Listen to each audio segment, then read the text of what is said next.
Hello दोस्तों, class 12th Hindi के exam में एक क्वेश्चन आता है 5 मार्क्स का कथा भारती के ऊपर, जिसमें इस तरह से क्वेश्चन किए जाते हैं। यहाँ पे आप देख सकते हैं एक खंड का छठा प्रश्न होता है कथा भारती का, जो कि 5 नंबर का होता है। इसमें आपको सारांश या फिर कहानी का उद्देश्य इस तरह से लिखने के लिए क्वेश्चन पूछ सकते हैं। जैसे यहाँ पे लिखा है, निम्नलिखित में से किसी एक कहानी के आधार पर लेखक का उद्देश्य स्पष्ट कीजिए। वहां पे एग्जाम में आपको सिर्फ 2 क्वेश्चन मिलेंगे अथवा करके। किस तरह से दिखेंगे वो मैं अभी आपको इस तरह से आएगा। पंचलाइट अथवा ध्रुव यात्रा कहानी के उद्देश्य पर प्रकाश डालिए। यानी इन दोनों में से अथवा का मतलब होता है एक में, दो में से कोई एक करना होगा। ओके, सो दोस्तों, इस वीडियो में हम पंचलाइट और बहादुर कहानी का सारांश देखेंगे, जो कि एग्जाम में 5 नंबर का आता है।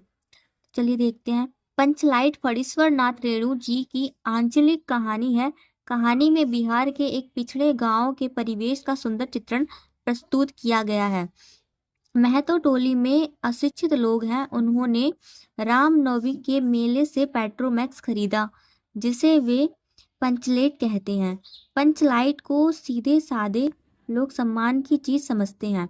पंचलाइट को देखने के लिए टोली के सभी बालक, औरतें और मर्द इकट्ठे हो जाते हैं।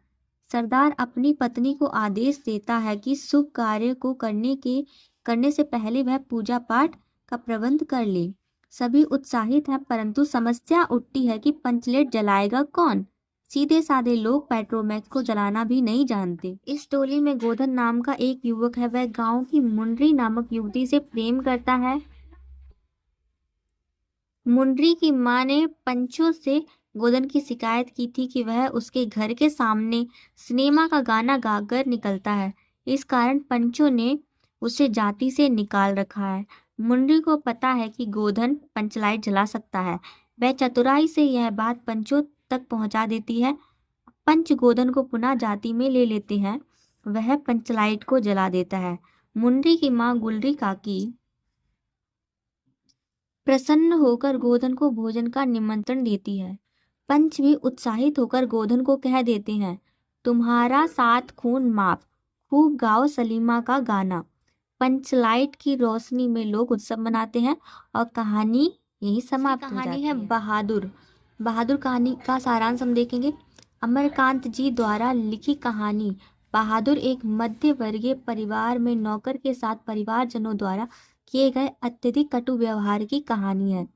लेखक ने स्वयं को कहानी का पात्र बनाते हुए कहानी की आत्मकथात्मक रूप से रचना की है।